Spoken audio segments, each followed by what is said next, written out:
Hello everyone and welcome back to the GamerGuild Podcast, where every week we get together and round up all the video game news for your listening or viewing pleasure right here on youtube.com/GamerGuild TV, and also available up there in the digital clouds on your podcast platform of choice. You join me for a fantastic show this week alongside my fellow co-host Richie. Hello. Hello. Indeed. I don't know why I paused that. It's because Rob's not here. Rob's not here this week. Yeah. He's busy with work and we couldn't align our schedules. So just me and Richie, just the two of us. You can make it if you try. I don't know any other lines to that song, I think, other than that chorus bit. Just the two of us, you and I. You and I didn't expect a singing solo there on this Friday evening when we record. Episode 401 on the channel, but episode 29 of the GamerGuild Podcast. As I mentioned, we've got a great show lined up for you, talking about a new Pokémon Legends game announced, amongst other Pokémon stuff that doesn't look that great, but we'll get into the main Legends news.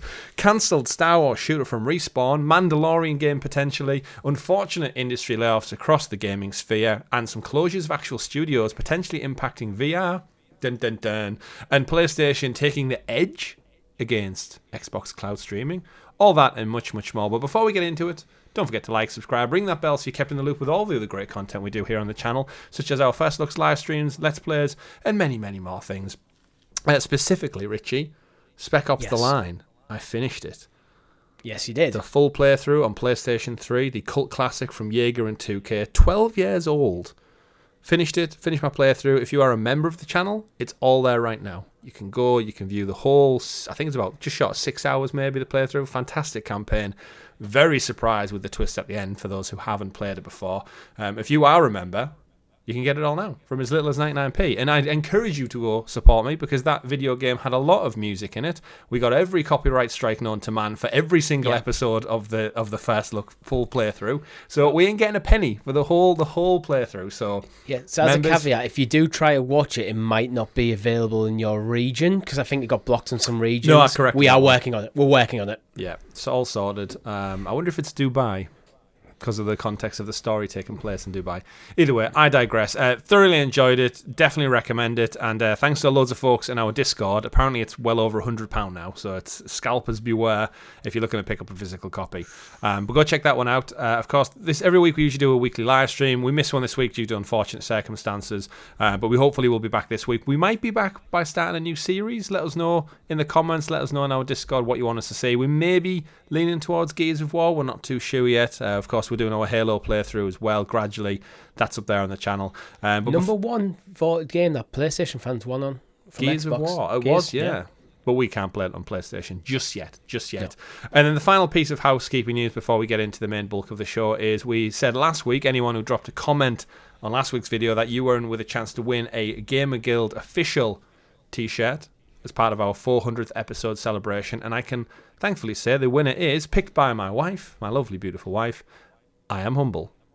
The beautiful bastard himself. The beautiful bastard himself. Yeah, apparently in your comment you said that I called you a bastard on last week's show. Don't know where or when or how or why. I'm sure it was in jest. It wasn't intentional or directly towards you. But if you are in fact a bastard, step forward, sir, and claim your t-shirt. Reach out to us on Twitter or in the Discord privately, and we'll get your address details and we will ship that t-shirt out to you however we possibly can. I'm not going to give a time frame because the Royal Mail, and they're currently we'll figure it out. The Royal Mail's going through this whole documentary drama thing at the moment. I'm sure they're struggling. But I digress. Richie will record on a Friday evening for a change. Long end of the week. I've got a beer with me. I thought I'll run this by you. Have you seen these? The new Coronas. Corona Ligera. It's a light one. It's a light one, yeah, 3.2%. I haven't, but I can't say I'm a big fan of Corona. It's fine, but it's never my choice. How is it? Lighter and refreshing. We're not getting paid by Corona. However, if people at Corona want to, I will pretend to like your beer a lot more than I actually do. Wow, I mean, you've just given away the chase there. But we are here to talk about video games, and I suspect, Richie, with this being the week of the launch of Final Fantasy VII Rebirth. Before we get into the news, I'll throw it over to you to talk about what we've been playing. I've been playing Spec Ops The Line. I've still been playing Banisher's Ghosts of New Eden. Put another good 5-6 hours into that across the course of the week. Thoroughly enjoying it. Everything I threw on the game for compliments last week, I stand by them and 10 more times. And I've been watching the Halo TV series as well. I finished season 1. I'm about 4 episodes into season 2 now, and I'm really enjoying it. It's one of those things where I think because I don't have the nostalgia for the franchise that maybe long veteran fans of it do, I'm just enjoying it for a great sci-fi show. And in a weird way, whilst I'm playing and thoroughly enjoying Helldivers 2 at the moment, it's kind of like that. Generic people in suits, killing alien creatures, protecting Earth, sci-fi tropes and elements all intact with AI and weapons and explosions. It's ticking the boxes for me, and I'm still off work recovering, so plenty of time. But I'll throw it over to you for some serious AAA game conversation, game of the year conversation potentially. Let me know what your thoughts. Talk to me. On what? Final Fantasy Rebirth. Oh, Final Fantasy. I must preface this. At the time of recording, I've played for about an hour and a half. Because it came out Thursday, it's now Friday. There hasn't been the time to play yet. Mm-hmm. However, this is why you should be in our Discord, because by the time this goes up live, I will have probably played a significant amount of time, because it's literally me and my girlfriend are planning playing it all Sunday. Not sleeping. So, well, we'll do some sleeping before and after. But that's basically our plans for Sunday is play Final Fantasy, because she's a massive Final Fantasy fan herself. So is she a big fan of Tifa? Because I feel like my entire social media blew up yesterday with pictures We've of this been having Tifa this girl. Conversation. Tifa or Aerith is the classic Final Fantasy VII conversation. Let us know in the comments which side you're on. I mean, I've only seen pictures of Tifa, and I get it, guys, I get it, and girls. Yeah, it's gorgeous, absolutely gorgeous. The game. Tifa and Aerith are as well, but the game itself is stunning. It might be because I'm playing on a 4K TV for a change, on the PS5 obviously, but it's amazing. The story is kind of, what's going on? This is different to like the original Final Fantasy VII. So I think there's some twists that I think will play out in the future. And there's a few twists that I know that happen in the story of Final Fantasy VII, which I think they've changed the way they're delivering that because the way the game's split up into 3 parts. So it's one of them. I'm already captivated, and I was going to play more last night, but we were falling asleep. So we decided to wait and savor it. That's fair. So you're looking forward to it, though? Very much so. Your hype levels. What do you feel about people saying it's coming up on like potentially 100 to 130 hours? Is that like sting a little bit, or is that what you're in for? You're there for the whole... I'm in for it. Whole show. The thing is, the first one I think was probably about 70, 80 hours. If this is round about the 100-hour mark, and the next one's round about roughly the same, then you can absolutely... Yeah, okay, it made sense to split this game into 3 parts. I think you're not going to feel robbed if it's like 1/3 of a game, the middle third of a game, effectively. But it's still like a 100-hour experience. Yeah. So there might be. So it looks like they expand. I know for the first one with Remake, they expanded the story in a lot of different ways. They changed a few things. They made more game there, and it kind of worked really well. I think they're doing the same with Rebirth. And the good thing is, the original Final Fantasy VII is still available on modern hardware. So you can literally, I think this is how it should be with remakes. Because the original's still there, you can have your cake and eat it too. Yeah. You can go back and enjoy the original game as it was intended, and you can also take this reimagined thing where they're maybe tweaking the story here and there, but it doesn't take anything away from the original because you can still just go play the original. Yeah. The world of mini games I've heard as well. It seems that this is fleshed out with several mini games to diverge into. I'm hoping they're better because some of the mini games in Remake were kind of crap, to be honest. Just basic rhythm game stuff. Okay. To do squats and pull-ups. True to the original Final Fantasy VII because these mini games were in there, but they're still just not fun. Right. Well, they've had what, 15, 20 years to sit on it and think of how they can change it. So, well, they just changed it into more of a rhythm game. They did tweak up how it worked in Remake. Yeah, but it's still not a fun experience, to be honest. Unless you're big into rhythm games. Well, but yeah, there is a piano that you can play, like similar like Last of Us. I've seen that. Style. Yeah, I've seen that. So I'm going to have to learn a few things on piano so I can then play them on piano.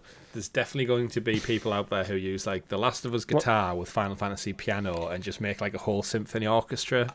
I'm sure I saw like one of the composers of Final Fantasy VII like remake of Rebirth actually doing that, playing along with like an orchestra but in the PlayStation. That's cool. I'd have to look it up, but Google it. There'll be something out there. I'm sure I saw something. That's cool. That's cool. Yeah. Well, so I expect a full review breakdown, 130 hours platinum trophy this time next week on my desk. I'll be talking more about it in the Discord over the probably coming weeks, and this time probably next week on the podcast I'll probably give my full bit more in-depth review when I've had a few more hours in. Looking forward to it. And if there's any games out there you find folks are playing and you maybe think me and Richie should definitely check it out, let us know in the comments down below. Or more importantly, do join us in the Discord. Link is in the description. There's tons of like-minded gamers in there talking every single week about what they're passionate about. We have chat groups for sorting out games. If you want to jump into some Helldivers, if you want to play some EA Sports FC, Sea of Thieves, anything like that, there's a group for everyone. There's something for everyone. And if you're a mature... You always make more if you want them. We can just pull them out, put them in, and you're good to go. Before we do get into the actual news, I do want to point out that last week we mentioned about merchandise, and I know we give away a t-shirt on this week's show. There is a sale coming on starting March the 7th, so what I would say is encourage everyone to sit on it, hold the line, Richie, hold the line, hold out for the 7th of March, because it's 20% off everything. So if you want yourself a hoodie, a t-shirt, a mug, a sticker, a bandana for your doggo, anything like that, 20% I might have one off. of them light blue hoodies, actually. I'm eyeing up the black and yellow one that I mentioned, that I repped last week, because it just does look really, really cool. As we head into spring and warmer season, what better time to invest in a hoodie? Right, we've mentioned our winners, we mentioned our weekly live streams, we've done the merch shout out. So Richie, if you could do us the honours in Rob's absence and introduce us to the graciously gathered GamerGuild Gazette, aka the news. The news. And as always, the news every week is brought to you by our wonderful guild heroes, those fantastic folks who support the channel that extra little bit further. They get early access to playthroughs such as Spec Ops The Line, available up to a week early. This has actually been quite a good one because I've managed to get every episode out a whole week before anyone else. You get this show early, you get it as soon as we record it, edit it, and get it uploaded, so that can stretch anywhere from the Saturday to Sunday to maybe even Friday night. A late one if you're up working late hours. And stickers and badges next to your name in the chat. And more importantly, support us and you help us pay for all of our licensing fees, podcast distributions, merchandise stores, and all the other jazz in between. But we do appreciate you and everyone who watches along. The least you could do is leave us a comment. If you're listening on podcast, give us a 5-star review. Or 1-star if you're that kind of guy or girl. But hopefully not. Hopefully we do enough for you to listen along and rate us. But Richie, busy show, lined up, plenty to talk about, good and the bad. Let's get into it. Gotta catch 'em all. Story number 1. Pokemon Day happened. It came and went. We just missed out on it last week. We got some announcements, some big, some small, some absolutely pointless and redundant, but let's get into it. Pokemon Legends, I don't even know what it's called. Z-A? Z-A? Yeah. If they actually said what it's called officially, is that it's... Not vocally, at least I haven't heard it. It makes a bit more sense. So Pokemon Legends Z-A is set in Lumio City, seemingly entirely, which is the main city from Pokemon X and Y. Right. And there was never... You know how most Pokemon games have a third game? Mm-hmm. Like, you got Red and Blue, and then there was Yellow. Yeah.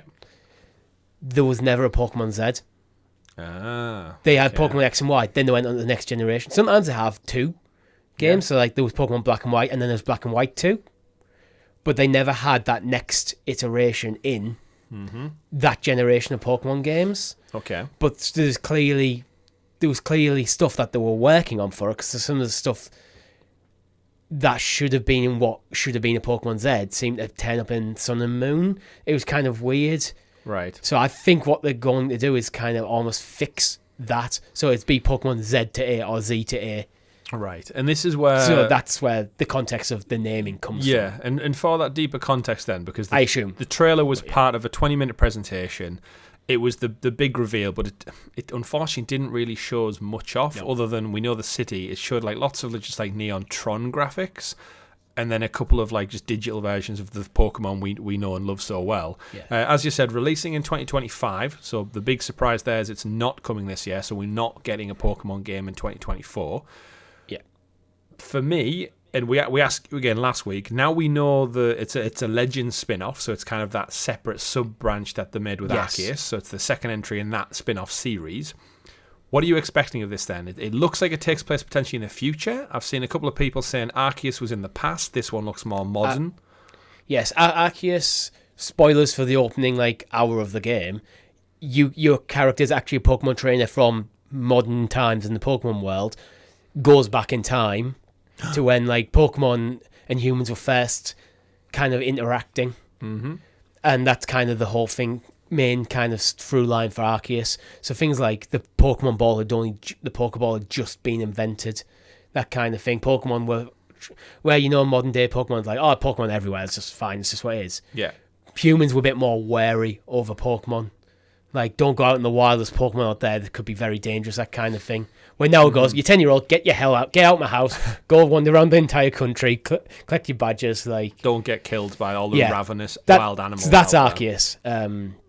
Right. This does, from the graphics, I'm guessing, quite futuristic. It's hard to know because it could just be, because Pokemon at times can be quite futuristic. Mm-hmm. There's other stuff that's in there, I picked up on the Mega Evolution symbols in there. Yes. So I'm guessing that's going to have, it's still around in some games, but it's just no longer made the main. It was the gimmick for X and Y. Well, they've been chasing Mega Evolutions ever since, really, haven't they? With the Dynamax really big stuff. And let's just make them really big. Yeah. The Z moves. You start Digimonifying it, then you lose a little bit of, I think, what makes Pokemon special with the evolutions. It does say I like Mega Evolutions. I like Mega Evolutions. I haven't really liked anything they've tried since. Yeah, that's what I think. They've been chasing that win. In terms of the game itself, they say it's a Legends style game, but what changes Legends from the typical mainline entry? Is it the open worldness? Is it the wild animals? Well, technically, Pokemon's always kind of been open world, even back on the original Game Boy. Mm-hmm. If you think about, obviously limited by technology, but the technology of you could basically, Pokemon, the original main games, you're a kid, you get sent out, you get your first Pokemon out with free starters, blah, blah, blah, you travel around, you get badges, you go fight the Elite Four, there's probably an evil organisation you have to fight en route. That's kind of the gist of every single Pokemon game. Mm-hmm. Arceus was more of a collectathon, really, to be honest. Got to catch them all. So it was, basically, you got to catch them all, and you had to catch multiple iterations because instead of the Pokedex being all one and done, you had challenges within the Pokedex effectively.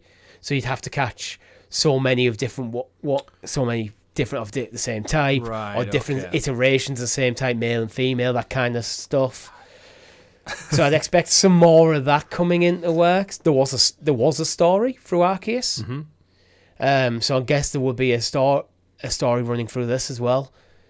But again, Arceus was definitely more open, and you had a home base which you kind of built up through as you played through. Mm-hmm. Right. You jogged a memory there when you said about male and female. I think to this day, the male-female Nidorans, they're separate Pokemon type, but you can get different variants of different Pikachu, for example. The female Pikachu's got a love heart tail, right, rather than the straight one. But I remember as a kid, and still to this day as an adult, that symbol next to the male and female Nidoran, no clue which is which. No clue which. I still can't figure out. I can figure out in the moment, but if you ask me, if it's pointing up, it's a man. If it's pointing down, to one. Like a phallus. Are we back on that? Either way, we won't die. Yeah, actually, kind of. It is quite phallic. We won't go down that Da Vinci Code levels of craziness. In terms of the trailer, all we know is it's an ambitious new entry in the Pokemon video game series. It will launch on Nintendo Switch systems in 2025. Now, this has led some to believe that this will be a Switch 2, or whatever the Switch 2 ends up being, launched window game. Now, they could just be saying Switch systems because they've got the family, they've got the Lite, they've got the OLED, they've got the original. So it could just be referring to that. But Nintendo are known for, remember they said the DS family, they said for quite a while, they usually umbrella them under the big brand. I think they'd be daft to drop Switch at this point because it's got such resonance. It is possible, and this would be a very Nintendo move, that if this game comes out early 2025 on the Switch system, so that's your Switch OLED, your basic Switch, your Switch Lite, and then on the new platform later. So it's a cross-generational game. Yeah. But with a delay in it. Yeah. It's obviously going to come to the old ones because there's 130 million of them out there. I strongly suspect, actually, the reason we haven't seen much in terms of gameplay at all, considering this was the big reveal, and the only real interesting one, in my opinion, is because while sure on the Switch, which is dated hardware, when the Switch could barely run the last Pokemon game, when you could just keep your powder dry, and when you reveal the Switch 2, or whatever you're going to call it, you open with the first gameplay trailer for this game, and have it absolutely stunning. Yeah, I think that's... Pokemon's a system... Pokemon is literally the de facto system seller. Yeah. You have a Switch for Pokemon. Yeah, that's my go-to one. And you know what? If they bring out a new Switch and I'm tempted by the tech and what's on offer, this will be my go-to game that I'd pick it up for. So yeah, so lean hard into it. Yeah, it's coming 2025. Keep your powder dry, Nintendo. When you announce the Switch 2, give us our gameplay trailer for this. Yeah. And this could be a launch window game, your big launch window game for the Switch. And if it could be later in the year, because they've only said 2025. Pokemon typically comes out in November. Christmas time, yeah. Yeah. So if Switch 2 comes out, maybe, I don't know, it's summer 2025. Pokemon comes out November 2025. That's a good... It's a big win. That's launch window. It's a big double win.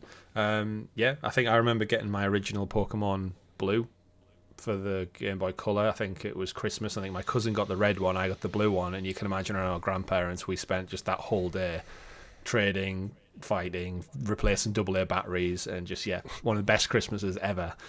So yeah, let's see what's in store. But as you did allude to there, the rest of the showcase was a bit of a waste. They went through the usual stuff. Some content coming for Scarlet and Violet, which I don't think anyone cares about anymore. Pokemon Go crossover with the Horizons TV series. New additions to Pokemon Sleep. Whoever's actually still playing / sleeping on that one. And then updates for some games like Cafe Remix. I think the biggest other story was the trading card game is going digital. So for anyone out there who's collecting the trading cards, I know a couple of people on our Discord were talking about them recently. It might have been Sarge actually was getting in on the pack with his kids. Can't remember. This could be interesting. My worry is trading cards are basically microtransactions in real life, effectively. You buy a pack and you hope for the best. The loot box was not invented in the video game. It was invented in the trading card game space. £2.50 for a booster pack we used to pay. I'd hate to think what they cost now. It's probably £4 or £5 for a pack of six, 7 cards, which is mad. And you get 4 energies and 1 shiny. Damn them damn energy cards. But, I had an energy card stacked the size of my arm. There could be something interesting in this, but I worry it'd just be microtransactions, the video game. And at least with the physical trading card thing, you have a physical thing, and you've seen what happens to the value of these. How much does the shiny Charizard go mint condition from Gen 1 shiny Charizard? Gen 1, I don't know. I do know my 25th anniversary celebration one that I do have. It's on the shelf back there. It's currently going for £250 now. So but if you had an original, I'd buy a house. First Gen 1 Charizard in mint condition, you're looking probably thousands of pounds, easy. Yeah, and I had one somewhere. Might still be in my parents' loft. With digital stuff, you got nothing really. Nintendo pulled the plug on this, and bye bye. Yeah, it's a bit of an odd one. So there could be something good, but I do have that worry about it. Yeah, interesting. But like I said, we'll wait to see. Pokemon is the beast that does not stop. It just keeps evolving. If Nintendo are really, really cool, and they're not, they'd let you just type in the serial numbers of all your cards and populate your deck that way. Yeah, so you have a digital version of your cards, so then you could just play the trading card game with the decks you've already built without wearing out your cards. Hey, don't give them any ideas. But Nintendo are not that cool. Don't be cool, Nintendo. Be cool. Speaking of being uncool, though, Richie, let's move on to our second star of the week. We've got some, very unfortunate news. It seems to be this year is no different than last year when it comes to the video game reorganisation, reshuffle and layoffs. Of course, many industries are affected out there, myself included. I just avoided a cull at my own place of work, so I'm safe for another year at least.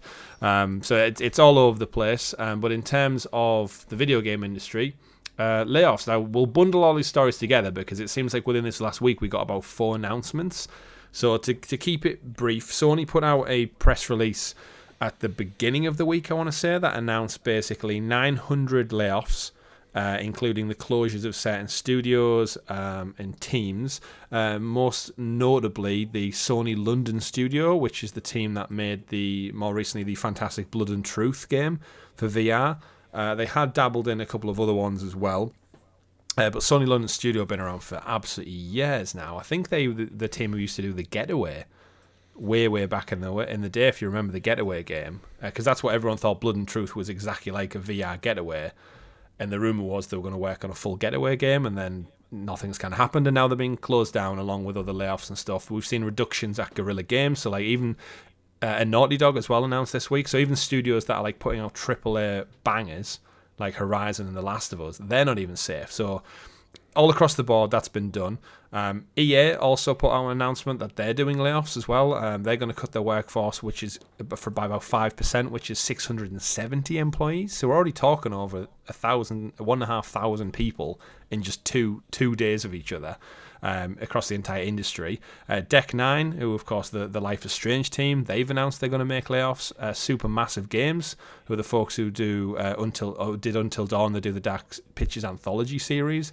They're laying off people as well. They're expecting about 150 people to go from theirs. And I think the worst part about this all is because it all happens at the same time, is these devs, artists, audio, sound design, whoever it may be, they're all going into the big pool of the same industry. So you're literally talking probably around like popular game industries, like areas like Montreal, San Francisco, maybe in and around London for the UK. You've now all of a sudden got 2,000 plus people looking for a job at the exact same time, which makes it tougher for everybody. And I guess just a general focus on the overall announcements then, Richie. Do you think this is the games industry scoping up way too much, and now it's in fairness it's natural shrinkage, or is this video game companies that make millions and millions making decisions that maybe could be rectified elsewhere? I think you have to almost take these as a case-by-case basis. I think with Sony chucked a lot into VR, chucked a lot into games as a service, and so far haven't had a hit with either. And then, but there's the overwhelming fact of things like the COVID and the war in Ukraine, and when you're talking big, massive organisations, sometimes it's like freight train. It takes a long time for this to pivot. So it might be a case of they've become stretched too thin. They're too big, too bloated, and I don't know. One thing that always comes to my mind with mass layoffs is mismanagement. Sometimes shit happens, but like you talk about people's lives and that closing down entire studios that you've put money into. It just feels like bad planning, and it's always the ground level staff I always feel sorry for, because it's never the CEOs who get fired. Oh, it's never the millionaires. It's never the people getting the shareholders will still get the dividends, and that's what pisses me off. To be honest, it's like I don't believe that this is the only way so that a company like Sony could balance the books. I'm sure there's other ways that they could do stuff, or they could maybe just ride the tide a bit. Yeah, it feels like panic, but the problem is if it is panic, CEOs and executives and company directors and boards and stuff are panicking, and then people are losing their jobs and losing their livelihoods and everything that comes with that. Yeah. And when it's mass across the industry, that makes it hard to find another thing, and then you lose talent from the industry. Yeah, especially when PlayStation's doing so well, is the baffling thing. Like I said, across the board, they're sweeping everything. So it's an odd time to happen. The games are profitable. What I keep hearing is not profitable enough. And who makes the decision that's not enough? The board and the shareholders who agreed and want more money and more money. If it's profitable, by definition, you've made more money than went into it. And you should be calculating your profits when you I think for me, when you're working project by project, you should be looking at working in your overheads. If you're say, for example, Insomniac with Spider-Man 2, the overheads for running that studio for that entire period of time of the development should be offset against your profits. And if you find that game to be profitable, then you should be happy. It might not have made you as much profit as you would like. Yeah.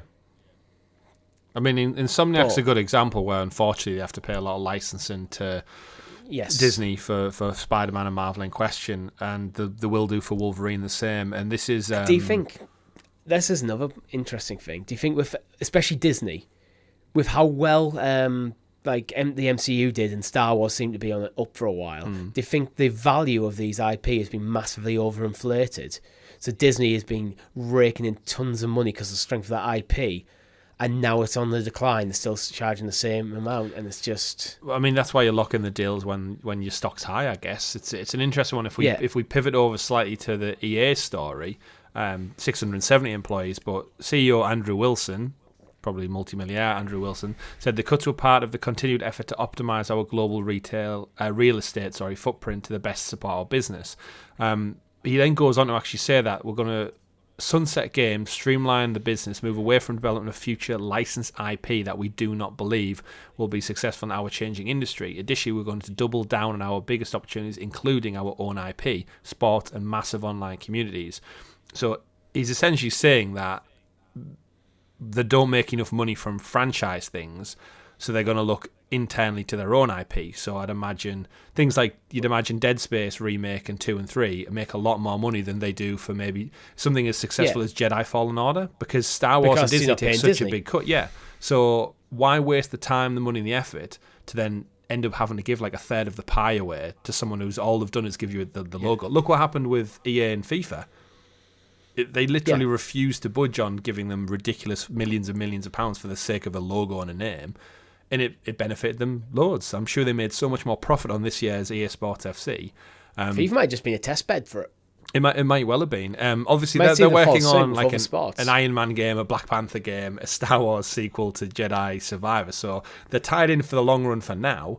But yeah, if you look at the other ones, the other companies that were doing it, it's no surprise, but it's tough out there for everyone. My part of it, when I come to go back to my thing with making enough profit, I did probably miss out the fact that when you're working project by project, there's no guarantee the project's going to be a success. So you want to mitigate the cost as much as possible of the project.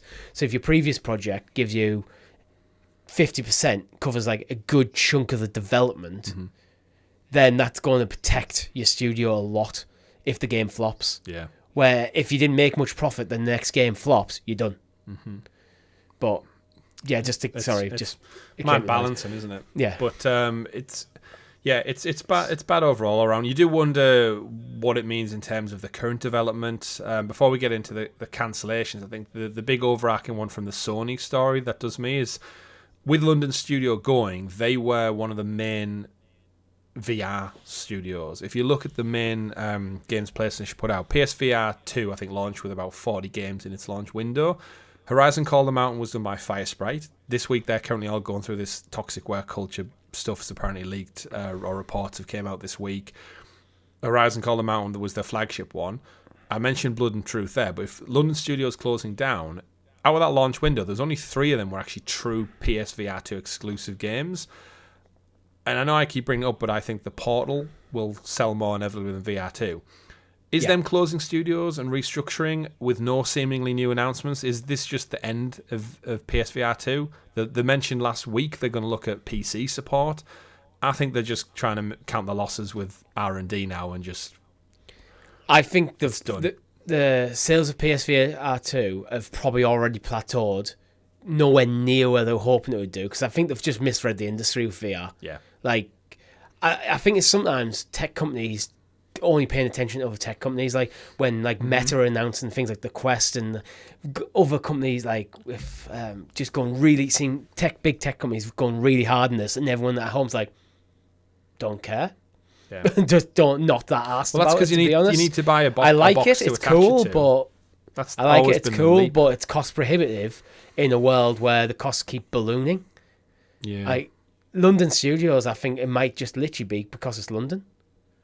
London is like one of the most expensive cities in the world to live. At a point where in the UK wages are getting frozen, so in order to actually fund that studio, the people who are working there, they want to earn a decent living. Yeah. So you're having to pay them more and more money. So that'll be eating away profits just in staff wages, and staff deserve to be paid properly. I think there's potentially scope here, actually, for a new like hotbed for game development to crop up in a different country that isn't suffering the same sort of like financial crises as like the UK. Like, you know how California is a hotbed, but then a lot of it kind of moved to Montreal because it's cheaper to live there. Yeah. You might see something similar happening again. Start looking at different parts of the world. It's just a crazy one. It's for me, the PSVR 2, it's just echoing so many similar traits of what happened to the Vita, where it was marketed, it was going to be another pillar of the Sony family, and the Vita arguably was, but they didn't support it. Like, that's the problem is that with the PSP, they had all of the first-party studios putting out games. You got Call of Duties, you got FIFAs, everything like that, and then the Vita came out and they did 1 or 2 launch titles, and then nothing afterwards. And then look at VR2. That's arguably had even less. We got 1 Horizon game. We've had nothing from Naughty Dog, Sucker Punch, Insomniac. Insomniac have put out VR games before, and obviously their plate's totally busy with Ratchet & Clank, Spider-Man, Wolverine, etc. So I'm not specifically calling out Insomniac. But they had VR expertise. They haven't even put out a VR2 game. So if PlayStation aren't willing to support it, then... If you're not going to get the exclusives that come, like look at the MetaQuest doing well because it's got like things like Asgard's Wrath getting like 10 out of 10s. You've got Half-Life Alyx as well. But a game reviewing well and selling well are not necessarily the same thing. Yeah, exactly true. Well, again, at least with the Quest, you don't need to attach it to another £500 odd piece of kit. It's just a standalone item. You buy it, you play it, it's yours. So I don't know. I think there's just a lot of signs which make me think that they're backing out of it. Yeah, I agree. When you mentioned Insomniac, it got me thinking perhaps Sony's first-party studios don't want to work on VR games, and if they keep getting told, we don't want to do that, and almost having to force it, maybe Guerrilla might have almost been forced into it, and the feedback was that just took time away from developing something that we actually want to do. Well, it wasn't even... This is purely hypothetical here. Well, it wasn't even Guerrilla. It was Firesprite with Guerrilla's support. Yeah, but maybe that's it.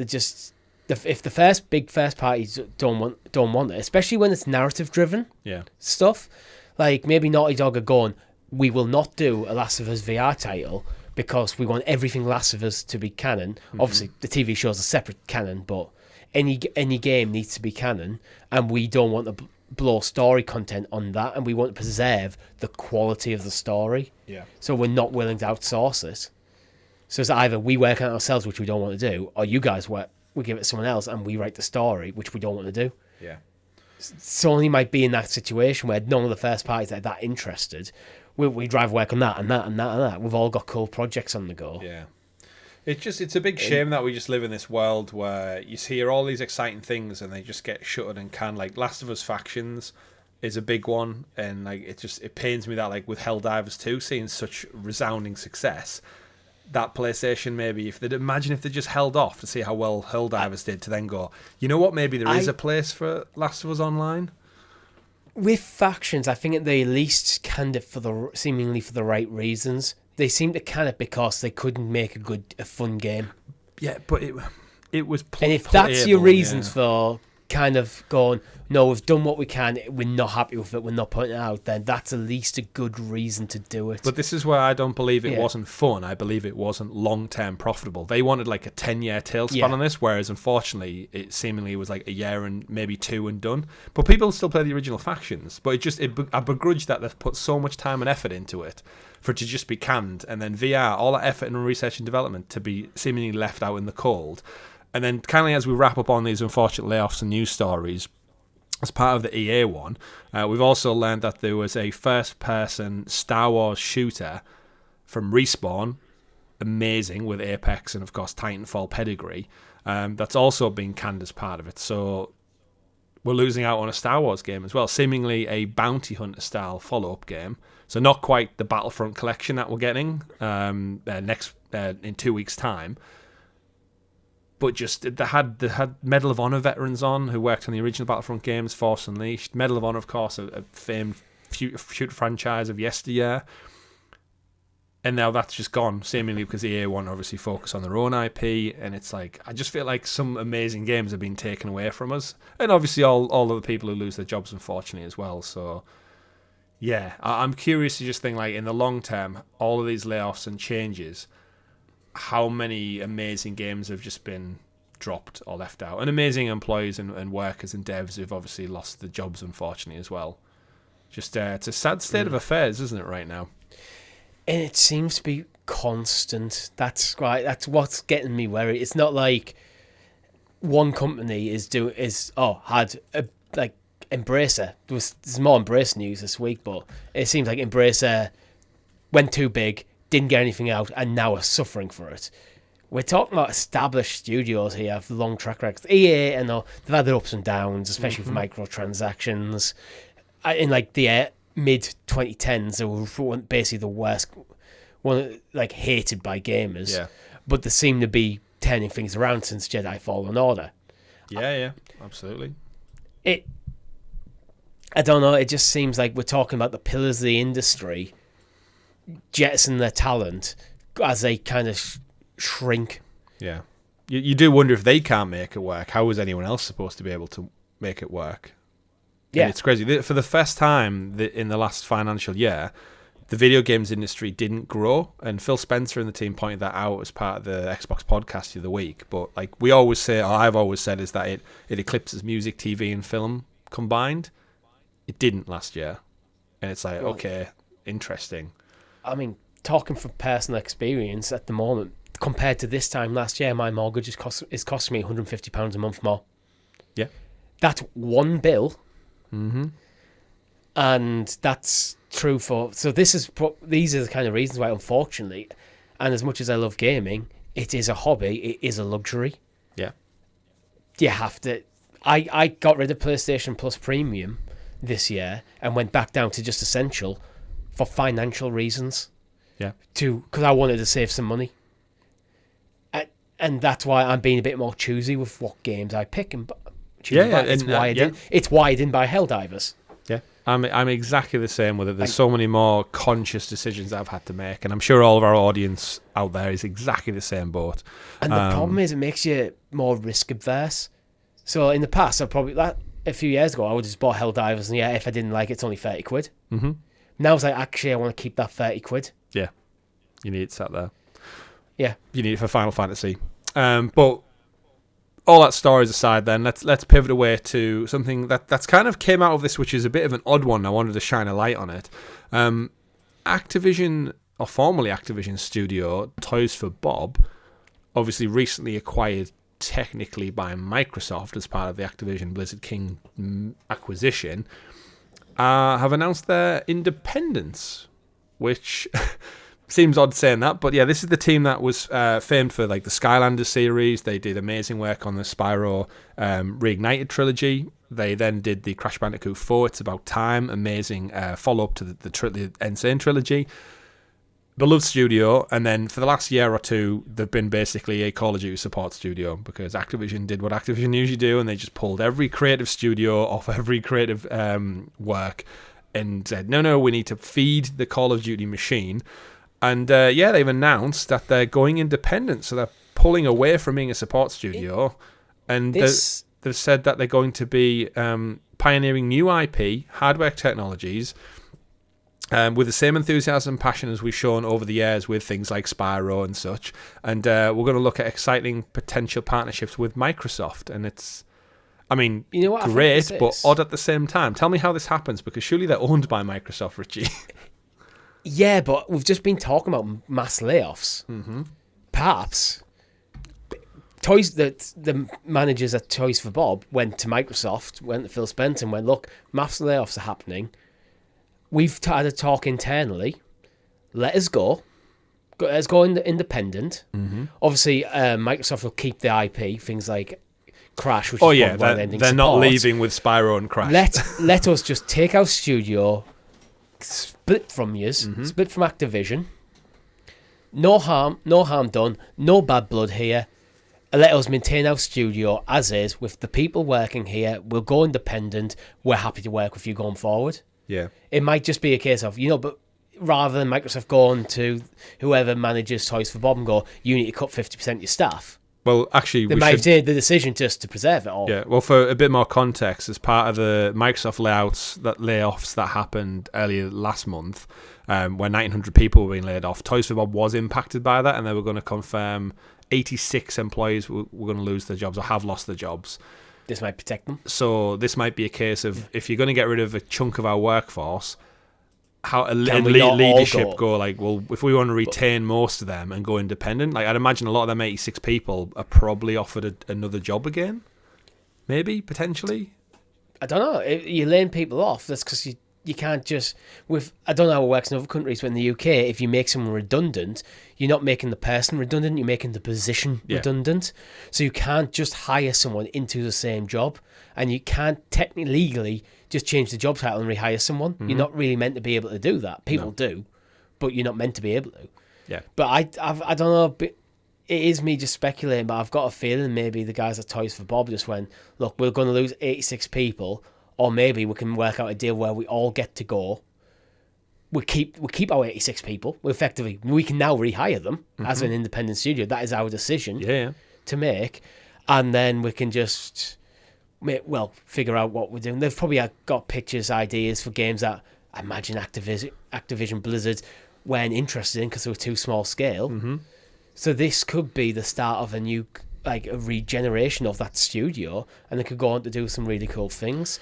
And the fact that there's seemingly no bad blood between them and Microsoft means they might work on the next Crash game, they might work on the next Spyro game as an independent studio.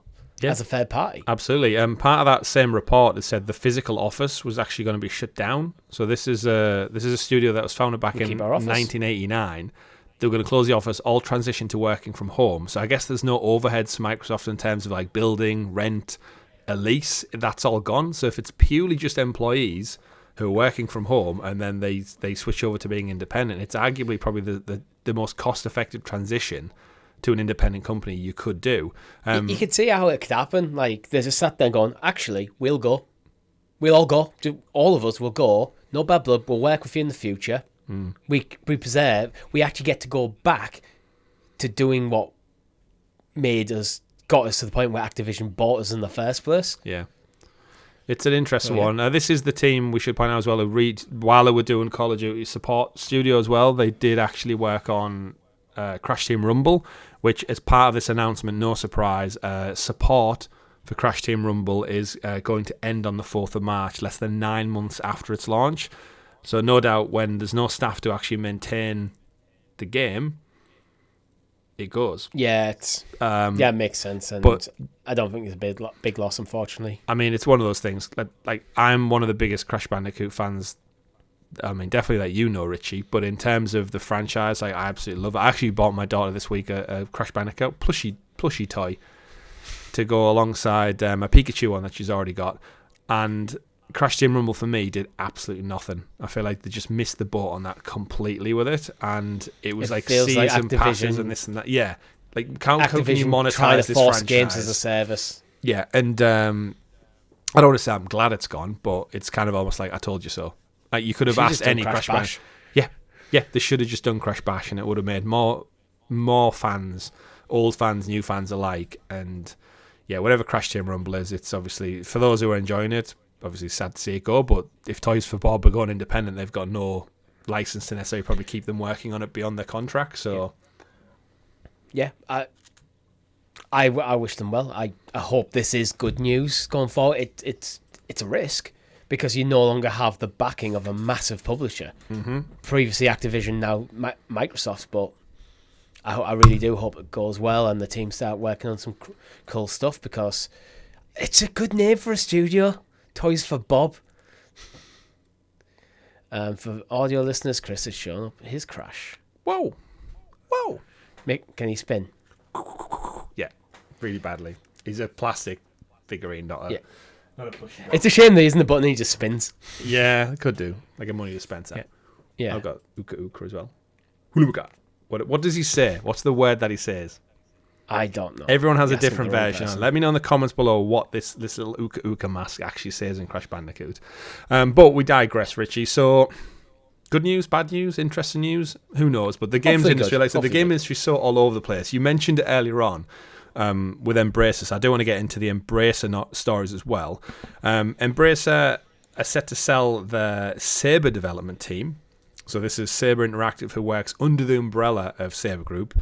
More recently, they're known for taking over the Knights of the Old Republic remake after it was taken off Aspyr because Aspyr shit the bed with it. They're probably more known recently for working on upcoming titles like Space Marine 2, the Warhammer 40,000 one.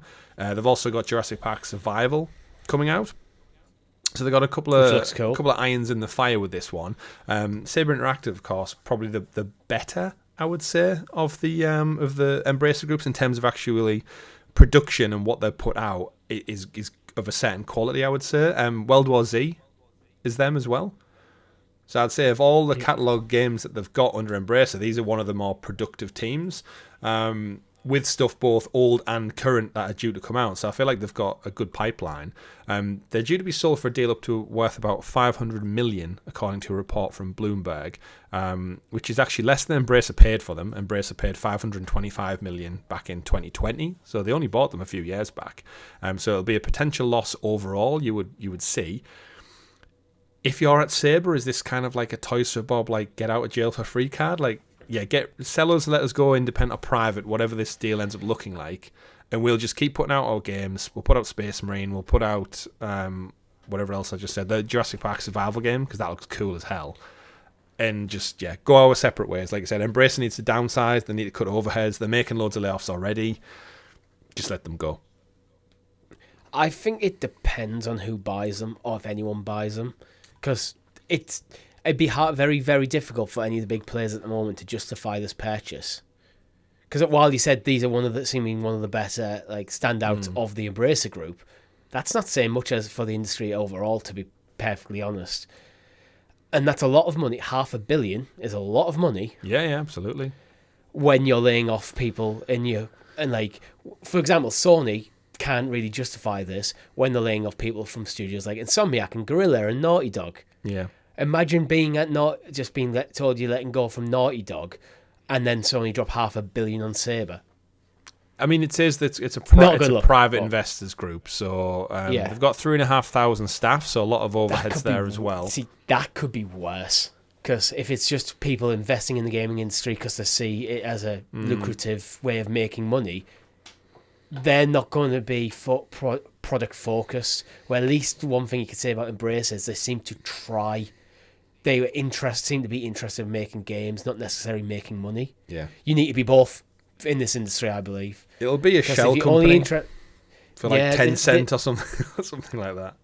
But now 10 cents, just buy them. But it's just that's where with a private investment group. Yeah, what are they interested in? Are they just interested in trying to make money, but they don't have the knowledge of how to do that in the gaming industry, which could end up destroying the studio? Or maybe this is a bunch of passionate gamers who just happen to have a lot of money and go, you know what, we're going to do this right. It really depends on who it is. Yeah. It's an interesting one all around, but Embracer seemingly shedding weight left, right and centre. And I'm curious to see how much they're actually going to be left with at the end of all this when all things are said and done. Gearbox. I could see Square Enix. Not Square Enix. That'd be hilarious. Crystal and Eidos Montreal, because they, again, I would hold them in the top tier of Embracer. If not, in fact, you know what, they're at the top. I could see them going back to somewhere else as well. Imagine if Square Enix bought them for 100 million less than they sold them for. And it was money in the bank, lads. And it was just Square Enix just playing absolute blind over, you know what, we'll sell these for more than they're worth. Then we'll see Embracer crumble under its own weight, then we'll buy it back cheaper. Yeah. A few years later. I mean, they must be making some money. The Tomb Raider Remastered collection is apparently doing quite well. It's been reviewed and revered quite well. So not gangbuster money, of course, but I don't know who could be buying them. Like I'd say Ubisoft, but they're kind of condensing. They're kind of trying to be a bit more lean. EA is, Sony is, Microsoft is. It's weird because last few years it was just seemed to be like constant talk about acquisitions. Now it's like, oh, everyone's getting rid of everything. Sale. Yeah. So who does it go to? Maybe it's Google. Like, Google are getting back in the game, baby. As a game publisher. I mean, that was a joke. Amazon? Nah, we'll talk about Amazon later on. They're in our bad books. But again. Amazon are a publisher. They are. But we shall see. We shall see. Not on their own platform, but they are. Second part of that story then is the Embracer Group is also set to sell Borderlands studio Gearbox, who again they only recently acquired. Following reports from last year, the predominantly Borderlands studio, and CEO Randy Pitch has already been out and about last week promoting the movie premiere. Did you see the trailer with Kate Blanchett and Jack Black and whatnot? Looks quite fun actually. It basically looks like if you took Borderlands, smushed it together with Guardians of the Galaxy, that's what it looks like. Like bright colours, lots of like just tongue-in-cheek jokes, light comedy in space, but they're trying to break into a vault heist movie style. That's about the gist. But yeah, Embracer Group purchased Gearbox back in 2021 for $363 million. So who knows how much they'll get for this time, but apparently that deal is about to almost be finalised too. So we don't know who's buying these. It might be the same people who are buying the other team. But seemingly Borderlands. It could be an interesting purchase for Borderlands, because if you inherit the movie rights and the movie out of nowhere does surprisingly well, because it does have like big names onto it. Kevin Hart, Jack Black, Kate Blanchett. That doesn't mean it's going to do well. It's been in development hell. But it could, like, again, you never know with movies. Some of them could come out and like smash it, and others couldn't. So, and then if that does well, Borderlands gets a boon. You just don't know. That's the thing with the games industry. It's so volatile sometimes. You just genuinely don't know. Yeah, but it's with Borderlands. I don't think the IP is as strong as they think it is. No, I don't know. I think it's a cult IP rather than mainstream appeal, and that's in the gaming space. I think there's a lot of I think they're relying for the movie on the star power. Yeah, I agree. Would you like a good game story for the week then? Yes, just to please. Put a smile on your face. Yes, please. So this one comes from Remedy Entertainment, the fantastic folks who made my Game of the Year last year, Alan Wake 2. Remedy Entertainment buys Control series rights back from 505 Games for a cool 17 million euros. So we're not talking the millions and trillions with every other acquisition and purchase going on. As part of a detailed investors meeting, the Remedy website points out that they've acquired publishing, distribution and marketing to cover the entire full Control franchise, including the supernatural shooter's debut game, the sequel Control 2, and multiplayer spin-off codenamed Condor, and all future titles in the series. Remedy's publishing agreement with 505 Games for Control and Condor terminates with immediate effect, and 505 will continue to serve as publisher for Control until December 31st this year, when the transition period will end. Remedy's acquisition announcement notes the approximate 70 million euros is to cover all equal amounts across development, including that as well. So basically they're paying up any development costs that have gone into the sequel for Control and codename Condor already. Basically mean 505 have nothing to do with this from the end of this year onwards. And in a weird way, it basically means like Remedy are taking back control of their entire IP, which is a good news story, especially for those who aren't on mute. Yeah, I like the story. I don't necessarily have anything against 505, but what we know with Remedy is, and the Control IP is, how integrated it is with Alan Wake. Yeah. And we're technically only talking about 3 games at the moment that are linked, but their plan is seemingly to expand that. So having full control of the whole IP of that franchise, that Control franchise, which I'm going to include Alan Wake as part of going forward. Technically, Quantum Break, the Xbox exclusive, is, but I don't think they own that one. I think Microsoft do sit on that little nest egg for now. Yeah, but like mainly, if you're mainly you can. It's Control and Alan I don't Wake. think. I don't think Quantum Break is a pillar of it. It's Control and Alan Wake, and seemingly what they do going forward. Having that in their own hands, I think, is a good thing. It'd be interesting when it comes to releasing Control 2, how they handle it. Maybe they just find publishers as a one-off when they're ready for release to just help with the last push. Yeah, well, it goes back to kind of the previous conversation we've just had around. But they maintain the right, and you have the right to publish the game, but we own the IP. Yeah, well, so you don't get saying what we do with it. Well, like the Toys for Bob Microsoft stuff, there's nothing to say if 505 can't still work with them on this. It just means that the royalties go elsewhere. As a side note, you've played any more of Alan Wake Remastered this past week? No. I'm playing with my girlfriend, so it's just when it. But you're not going to drop it, are you? You're going to see it through. No. Good. No, we're both enjoying it too much to drop it. So fantastic. That's good to know. Well, keep us in the loop with that one. So yeah, great news for Remedy. Good news story for the industry. Quite a cheap price, probably all things considered. We don't know what obviously the costs are so far, but you'd imagine it was quite far along. I think the Remedy. The one thing for me is the gameplay and control was super fun, and they showed with Alan Wake they can tell amazing stories. My worry is this Condor thing becomes almost like a Last of Us Factions, where it's like they almost have Last of Us gameplay and story elements throughout their Control and Alan Wake, and then pivoting that to make it as a multiplayer shooter is like maybe a stretch too far. And if Naughty Dog couldn't do it with all of Sony's backing and stuff, can these guys do it? It depends on your scope. With Naughty Dog, you're expecting this is going to be up. True. You're pitching this up against things like Destiny 2. And Fortnite as these kind of huge staying power things. As much as we revere kind of Remedy for what they've done with Alan Wake and Control, I don't think they need to necessarily pitch to that level. This could be we're going to bring out a game. It's going to have a couple of years life cycle, and then when it's done, and then we move on. Yeah. And the gameplay, as you mentioned, the gameplay Control works, and with the law of the building, there could be some really cool stuff. Yeah, they could, like weekly challenges and stuff and different rooms to go into in the house. But then at the same time... Both in PvP and PvE. So I think this... And it depends on your scope and your expectations. And with this being all now in-house, it's their expectations to set. Yeah, they've got no board or 505 going like, you promised us this much profit, you don't have the shareholders of 505 breathing down their neck. Yeah. Speaking of shareholders then... Yeah. Let's move away from Control. Keep the news ticking over at a nice pace this week. Assassin's Creed Infinity. You dropped this one into the dock. We haven't covered on this one for quite some time because Ubisoft have been quite quiet on the Assassin's Creed front. But for those who don't remember, Assassin's Creed Infinity is going to be the Ubisoft hub world for all things Assassin's Creed.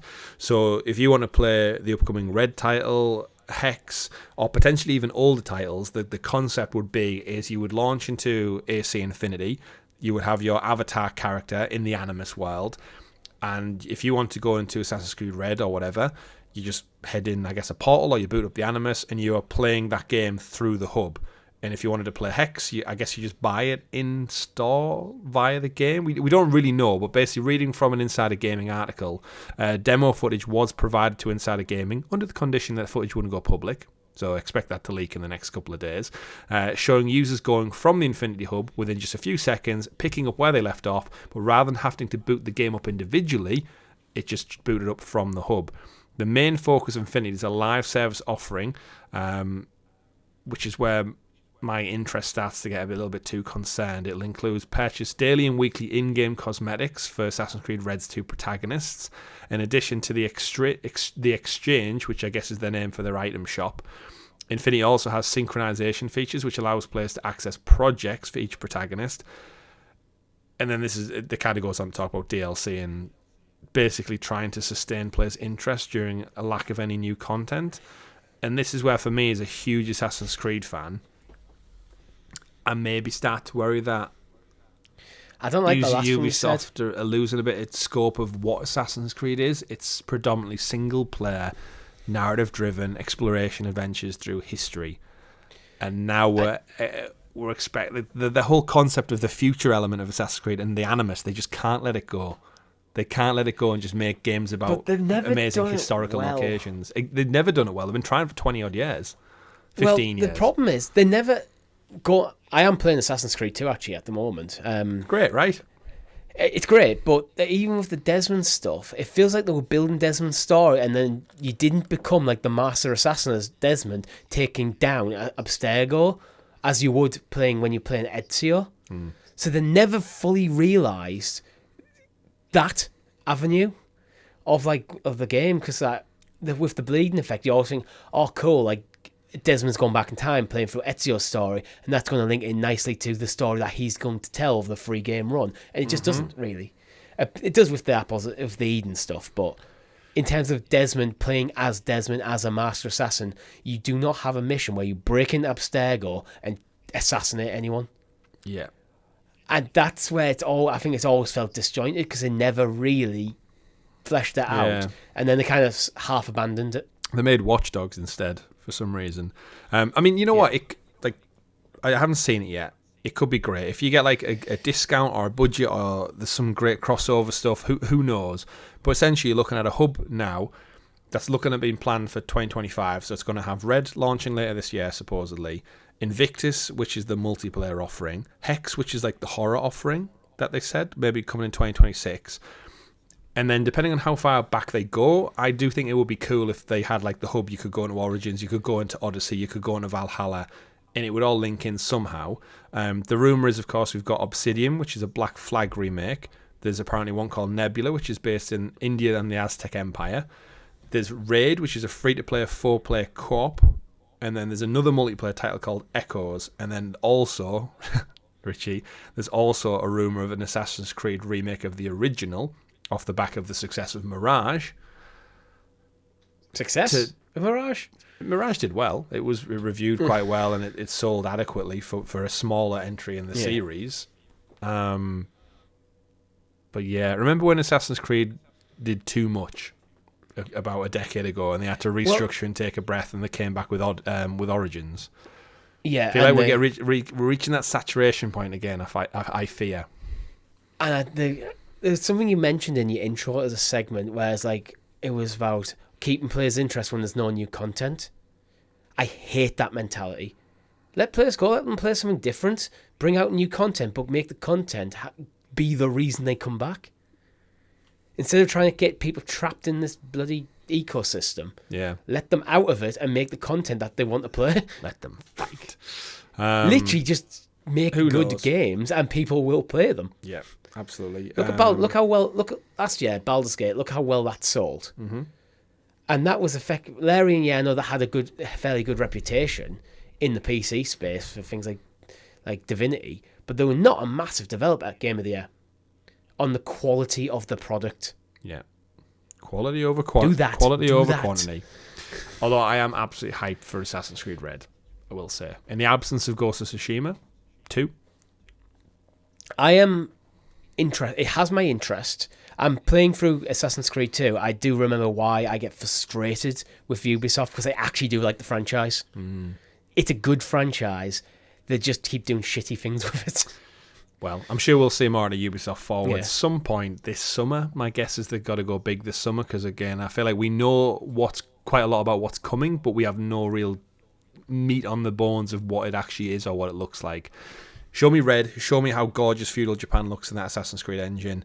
Show me Hex, maybe around Halloween time, and show me like we've got a whole other sub-franchise here. Don't mess it up. Don't take Black Flag and make Skull and Bones over the next 8 years. If you want to take Assassin's Creed and give me a horror side of things, just do it. Do it succinctly and quickly, and make it about witch hunts or whatever it's going to be.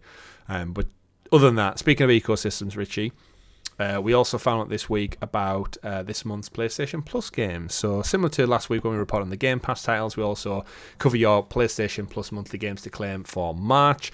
We got 4 titles. Leading the charge is Sifu, which was one of the nominated titles for last year. Was it last year or the year before, maybe? It's like best fighting game. I want to say last year. I want to say last year, but actually now I'm thinking of it, I'm not too sure. It might be in the year before. It was very well reviewed. Very well reviewed. So you got Sifu on PS5, PS4, Formula 1 2023, PS5, PS4, Hello Neighbor 2, PS5, PS4, and Destiny 2 The Witch Queen, I feel like is back for its 3rd or 4th time, it feels like, on PS5, PS4 as well. So fill your boots with those ones. I think for me, Sifu is the only one that I'm really bothered by. Who's playing Destiny 2 at this point? Doesn't have the Witch Queen DLC. I don't get. Well, yeah. Well, like what? That must be like two back now. We've had 2 since then, right? Without being a Destiny. Last Light was the newest one. We covered the Witch Queen on Stadia, I'm sure. That's how long ago it was. Yeah. So quite some time. But Sifu, either way, it's again phenomenal. Think of if you've seen John Wick. think of that, but as a video game is the gist. However, it has that unique thing where every time you die, you age. Your character ages in the game. So essentially, the more times you lose, the harder it gets. But it's quite a unique take, and the game's really good for speedrunners, really good fun, and some dynamic fighting sequences in there. So yeah, so just quick look at Destiny. Witch Queen was 2022. Lightfall, which I think was what I was thinking of, was 2023, and the Final Shape is this year. The Final Shape. So it's not even getting you up to date with this. Again, I think I've seen it before. So basically, go play Sifu. If you're a Formula 1 fan, go play that. Hello Neighbor 2, I don't know how Hello Neighbor got a sequel. It was a fun game, but I don't think the sequel did anything really different to merit it. We played Hello Engineer, didn't we? Hello Hide and Seek. That creepy paedophile neighbor. Either way, moving away from the PlayStation Plus games, let us know in the comments below what your favourite PlayStation Plus games are. But I did want to spend a chunk of the show talking about cloud gaming, because that's generally been our bread and butter on the show for many, many years before we had to rebrand. And this week, I don't know if you've seen it, Richie, Digital Foundry, who are just the best go-to people if you want a solid breakdown of tech specifications and performance. They did a whole article piece on cloud gaming and the state of cloud gaming today, with the two big players being Microsoft and PlayStation. There's about a 23 minute YouTube video to accommodate the article as well. I personally think one bugbear is I think GeForce Now should have been in this comparison stuff. From a performance standpoint, I absolutely agree. I think they looked at it from the initial how easy the accessibility is, and I think it was more of just a microscope lens comparison between the two consoles. In the video though, they do go into everything. They break down performance, frame rate, the selection of games, which ones run at 4K, all the way down visual artifacts and stuff, but they look at a few different things. It's worth reading through the specs yourself, because we're not going to cover absolutely everything. No. But they look at things like how games perform when wired on Bluetooth or through network things of different network configs and stuff. Yeah, so it's quite in depth. It is. It goes into absolutely everything. I did watch the video on YouTube, and weirdly enough, and we suspected as much, Xbox is still in beta, technically, even though it's been in beta for probably what feels like 3 to 4 years now. The resounding winner was seemingly the PlayStation cloud game streaming, which, of course, if you're on PlayStation Premium, it was the PlayStation Now repackaging. It comes with the premium tier of PlayStation Plus now. And recently, last year, they added in PlayStation 5 titles. So it kind of came on par with Xbox in terms of you can play the latest releases in the cloud, as well as the PS4 and PS3 back catalogue, as well as classics. Actually, I recently, this week, played PlayStation Portable Resistance Retribution. Booted up, played a little bit with my brother this week, because he's a big Resistance fan. But all in all, Rich, this video went in, and surprise, surprise, PlayStation came out on top. Now, you suspected this, haven't you, for quite some time, when Yes. we've done weekly live streams with cloud gaming, and you've said yourself you were very impressed with the performance. Yes, it's hard. I haven't done really any graphical comparisons myself, but not using xCloud, which I know it's not called that, but I'm going to call it that anyway, versus PS Now, which also not called that anymore. I found it recently, since probably the back half of last year, PlayStation 5 was more stable. It had less kind of sometimes where with cloud gaming, outside Stadia was rock solid, but with other platforms I've had occasionally where it'll just freeze for a few seconds and lurch forward. That kind of stuff that really, really puts cloud gaming in a bad light. Nothing on PlayStation. Occasionally I do get some artifacts on Xbox. So I have noticed a personal performance improvement on PlayStation and Xbox. And this is just kind of backing up my feelings, because I wouldn't say I studied it. But yeah, neither of us are graphical snobs. I think there's a few times we've played and we've booted up things. A couple of examples that did quite a lot of was with Plague Tale Requiem, because it's available on both. And what they did is basically capture the footage across multiple games and replay it one for one on the overlap. And weirdly enough, it seems that the Xbox is running on Series S servers. So we know that Xbox One traditionally it uses X blades, but then I think they split that between multiple users. So it's essentially you take a Series X and divide it amongst more users. So it lowers the quality. They seem to be targeting Series S like performance. Yeah. where PlayStation 5 seems to be targeting PlayStation 5 like performance. Yeah, it very much seems like that. And a lot of the comparisons when they get into like PS Cloud against Project or xCloud, Xbox Cloud Gaming, whatever it is, when they do a lot of the side-by-side stuff, is all of the project, well, I keep saying project because that's what they call it in the video, xCloud, even though we haven't called it xCloud for quite some time, is the Xbox Cloud Gaming version of it is the worst for it, and it's running on essentially an S, and they proved it by basically running a version of Plague Tale natively on the S console against the stream version, and they were coming out 1-for-1 in terms of frame rate and performance. Especially the giveaway, Richie, is when you go into the settings, it doesn't let you pick performance or frame rate mode, which is limited to the S over the X. You can only do it on the X console. Yeah. So, bit of an odd one that Xbox Cloud Gaming is running on S's only, or it's that level of performance. But yeah, if you're interested in this kind of thing, definitely go check out Digital Foundry's video. But, I mean, I guess credit where credit's due for us is that just PlayStation, because we've lamented them for many, many years now about not really giving two shits about cloud, and then all of a sudden, they've got PS5s running at the best native performance. It could be that PlayStation has to target PlayStation 5 performance where Xbox can target Series S. Because all PlayStation games have to run on the PlayStation 5. Or beneath that, you're looking at PS4 Pro. Yeah. So you're having to go back. So if you're using a current generation game, yeah, true, then you have to target the full fat PlayStation 5 to get it running well, because that's what you're working with. Yeah. So it could be something to do with that, where Xbox go, well, we'll just get everything at settings. It'll massively cut down our overheads. And we know there's a lot of extra processing power that has to go into cloud gaming to reduce things like latency. I know like Google used to do like a trick where the game on their end might be running at 120 frames per second, but then on your end it'll only be at 60. Yeah. So you're only seeing every other frame, and that smooths out performance a lot. Yeah.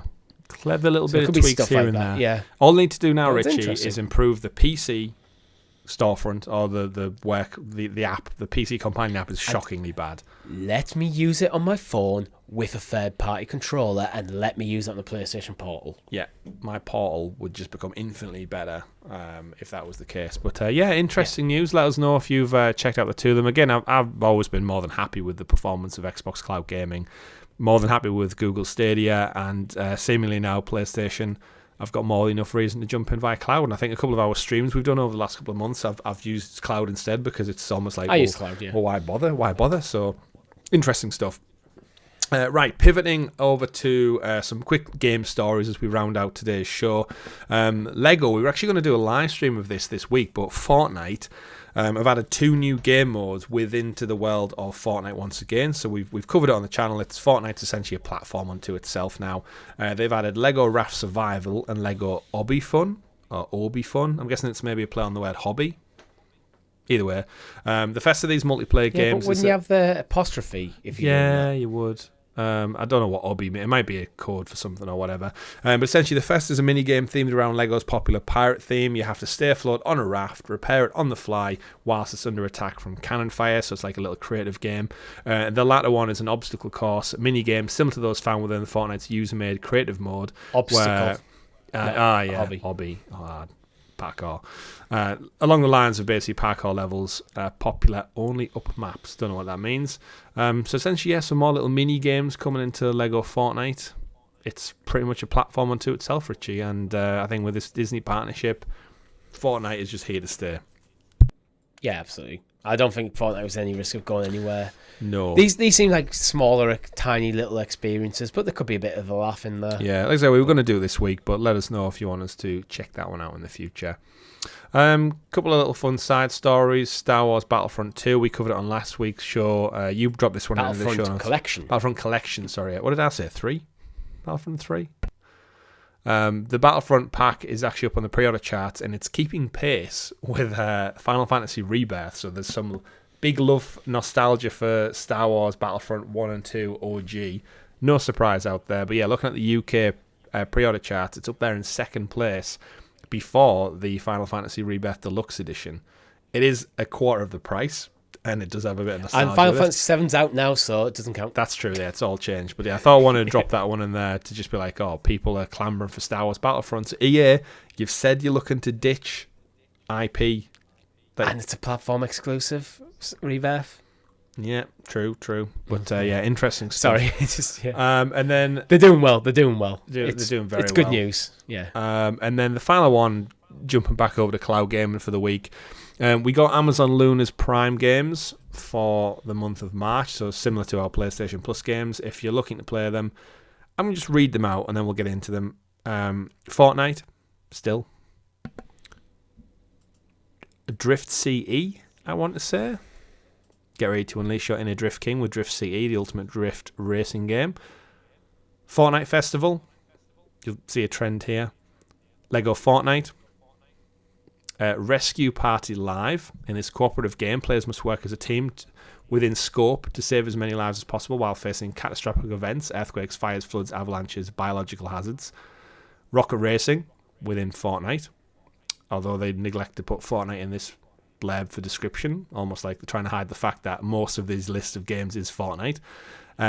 Which is a free-to-play game that's already on your service. Yep, Trepang 2, you're in for a bloody good time apparently. This adrenaline-pumping first-person shooter puts you in the shoes of a badass operative battling hordes of relentless enemies. And then Chicken Assassin Reloaded. Welcome to Chicken Assassin Reloaded. It's basically, I think it's the remake of Chicken Assassin. And then Trackmania, which is Ubisoft's track racing arcade-style game. New games coming to Luna Plus for February. Airhead. Embark on a whimsical journey in the sprawling world of Airhead. Create a body around inflated head as it deflates to save your day, dive into puzzles and evolved. Eternal Threads. I'm not going to read the rest of these. Doomblade, Drift CE is one of the titles. And that's a wrap, folks. We hope you're excited to go gaga, go fishing, or go play the four new exciting games coming to Luna Plus. Until next month, happy gaming. And I just wanted, off the back of us talking about cloud gaming and how well PlayStation's doing and Microsoft are doing. I think it's the business model, to be honest. What is this? I think the business model being a channel-based, subscription-only kind of thing, you're kind of locked into only working with developers and publishers who are happy to just effectively put the game on your platform and just take a small cut of the big pie rather than just the a la carte option. Fortnite, half these games are Fortnite, which again, as I mentioned, is free to play already on the service. In fact, it's not free to play on Amazon Luna. It's free to play on every other platform but Amazon Luna, because you need one of the subscription packs to play it on Luna. Well, like your Prime games are your Prime games. That's obviously you get that if you've got Prime, you've got them there anyway. Yeah, but you have to pay for Prime to play for Fortnite, where I could just download it on my phone for free. Yeah, pretty much. So it's not really selling the platform when half your offering is a free-to-play game. Actually, that's been. You know what? Fortnite. It's a good get, but it's. I don't know. You know what? It's interesting, actually. I was just going to critique them for the games list, but very, very timely, Richie, at the end of this week's episode. Believe it or not, Amazon Luna launched to, I think it was the US first, wasn't it? Yes. Fest of March, today, 2022. Yeah. So it's now been public in the US before its wider rollout for 2 whole years. And they still haven't published their own games on it. I'm not. You know what? I'm not. We wasted enough energy on the Stadia front. We don't need to go into it. But I think everyone in our Discord server who was like all there ready for Luna to pick up the pieces of Stadia, I feel like they've not only missed their opportunity, but they've not even done a good enough job as Stadia done by year 2. By year 2, Stadia had the AAA titles coming out to it, and great and better pro games than this. I guarantee you better programs than this lineup. And then we're just sucking at the teat of Fortnite every single damn month. Yeah. But less said about that, the better.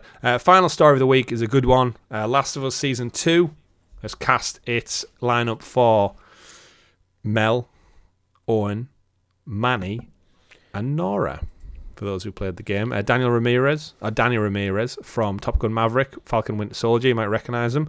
Ariel Ibarra from How to Blow Up a Pipeline and Runways. Taiti Gabrielle from The Chilling Adventures of Sabrina, and Spencer Lord from Riverdale Family Law creates your lineup. They put descriptions out for them, but if you've played the game, you know who these characters are. Fairly unknowns, which I kind of like when it comes to TV series. And the casting was great for season 1, but of course I mention that because we're both big Last of Us fans, and the Clicker Cast season 2 will no doubt return. So now their production's probably started. We're getting a wider cast list now. It is just a shame, Richie, that season 2 is still so far away. Yeah. We'll get there. We will get there. But yeah, some exciting news there on the casting front. And of course, if you want to check out the Clicker Cast, that's available now alongside all of our other great shows. But I want to end the show by answering a Discord question from Hjorvar, one of our wonderful guild heroes, writes in and says, to you, Richie, specifically, because Rob's not here, would like to ask on the podcast, what can Sony do to increase the profit margin? So there's been some talk this week about Sony basically... Fire your CEOs. Basically, I mean, he's going. Jim Ryan's leaving, so... All of them. Hiroki Totoki... Cut the wages in half. Hiroki Totoki is there, filling in the blanks. Whoa, Hiroki Totoki. Like the idea from Richie about bringing Infamous back instead of paying for a Marvel licensing cost. What could Sony do? I mean, they're doing stuff, right? They're shedding lots and lots of weight. What do you reckon, Richie? I mean, I'm joking with the CEO stuff, but I do think you should look at your whole corporate structure instead of just constantly cutting the studios. Because, again, as mentioned earlier in the show, I feel sorry for the people on the ground actually making the games, because they seem to be always the first casualties.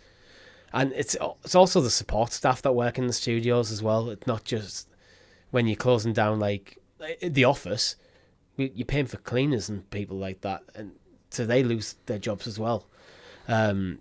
But to make more profit out of the games, it's hard to know, because until recently, I don't think Sony have ever really had a problem with profitability in their first party titles. It seems to be outside aspects that are causing their profit margins to shrink. And I personally think they should probably just hold their nerve a little bit. I don't. It's hard to know what to do, to be honest. Just see it out. Double down on what you do well. They've pivoted into things like VR. VR seems to be just a black hole for money at the moment, with all the development costs and no decent titles coming out, or at least not enough to justify their £500 outlay. Other than that, and games as a service as well. Games as a service can be very lucrative when it lands, but there's way more flops than hits. Yeah. If a game comes out and doesn't do well, it's dead. Yeah. Focus on your first party, story-driven stuff. Like, it doesn't always have to be third person action adventure games. You can diversify a bit, but focus on what people buy, really. And, look into your IP games. If you're paying for a lot of money for an IP, do you need it? Well, can you make a good game without using that IP? Infamous came to mind immediately because we were talking in our Discord about specifically about Marvel, and Sony actually have an IP for a superhero game. I mean, they've also got Sunset Overdrive sitting in the wings as well. I joked about Resistance earlier on, but like Insomniac are making several Marvel games, and yet they're sitting on the entire Resistance franchise that you cannot play on PS5, which is mad. And they need shooters to diversify, but either way, I think it's impossible to really know. I think VR is dead. I think they should definitely double down on the Portal with cloud gaming, because that's selling gangbusters. I noticed it was back up on the PlayStation Direct store for purchase, so it's still selling out whenever it's readily available. I absolutely love mine. Again, I'm using it for cleanup at the moment on Banishes, and it's just such a handy device for a lot of people. I know a couple of people in our Discord were actually singing its praises this week as well. If I had the money and it had the full cloud gaming experience, then I'd definitely consider one. Yeah, be good. Might replace your Switch. But we like to round out every single show for this day in video game, and nothing came out on March the 1st, so I've skipped ahead across the weekend until March the 3rd. And we got some quite good ones, Richie, on March the 3rd. 15 years ago today, we had Empire Total War, launched on PC in 2009. We had Halo Wars, 15 years ago as well, same day, over on the Xbox 360. Scrolling down, never heard of this one, Sonic and the Black Knight on the Wii. There's a couple of really big titles coming up. Shout out to Helldivers, the original, launched 9 years ago in 2015 on PS3, Vita, and PlayStation 4. Still, more people playing Helldivers this week than Suicide Squad. Just to rub salt in that wound as well. And then, as we of course, Nintendo Switch. Yeah, get to the hardware. 7 years ago today, on the 3rd of March, the Nintendo Switch launched alongside Richie. Breath of the Wild. That's right, Legend of Zelda: Breath of the Wild. 7 years. Have you looked at March the 4th, Chris? I think we should cover March the 4th. All right, we'll cover March the 4th. There's some good titles coming up. Yeah, March the 4th. Sticking to hardware. 24 years ago today, the PlayStation 2 launched in Japan. Of course, the best-selling console of all time, which no doubt launched with some other good games as well. Any particular standouts for you, Richie? Turok Dinosaur Hunter. Turok, yeah, what a game. Yeah. Conker's Bad Fur Day. Never played it, but heard good things. Yeah, one that people keep asking for Microsoft. Tomb Raider, South Park Stick of Truth. Stick of Truth, yeah. Definitely Gran Turismo 7. Definitely going to be better than Snow Day. That's due out. Actually, did Snow Day come out this week? No. I don't know. I'd have to check. Is it today? South Park Snow Day. No, it's not on the list. Either way, March, as we're getting into the year, we're starting to see the bigger releases now. But that has been it for this week's episode of the GamerGuild Podcast, where every week we get together to round up all the video game news for your listening or viewing pleasure right here on youtube.com/GamerGuild TV. And of course, it is available up there in the digital clouds on your podcast platform preference of choice. Richie, it's been another great week. We're going to go away and play some games. You're going to go sink many, many hours into Final Fantasy Rebirth. I'm going to go away and keep managing that democracy out there in the wild. I'm level 15 now. I have a Tesla coil, and I will tell you one thing. That thing fries bugs like a bug zapper in a cafe, like nobody's business. The only downside, you do not want to get too close to it yourself, because it is indiscriminate towards men and bugs, and it will fry you just like a pancake. Don't forget to like, subscribe, ring that bell so you're kept in the loop with all the great content we do here on the show, just like our Let's Plays, live streams, first looks, and much, much more. Of course, special shout out to my Spec Ops The Line full playthrough, available now to members. So if you're a member of the channel, if you're a Gamer Guild hero, you get that entire playthrough right now. Everyone else, all those freeloaders out there, they have to wait an extra week before they get it releasing on the Saturday. But you can have it now, as well as this episode early. Stickers and badges next to your name.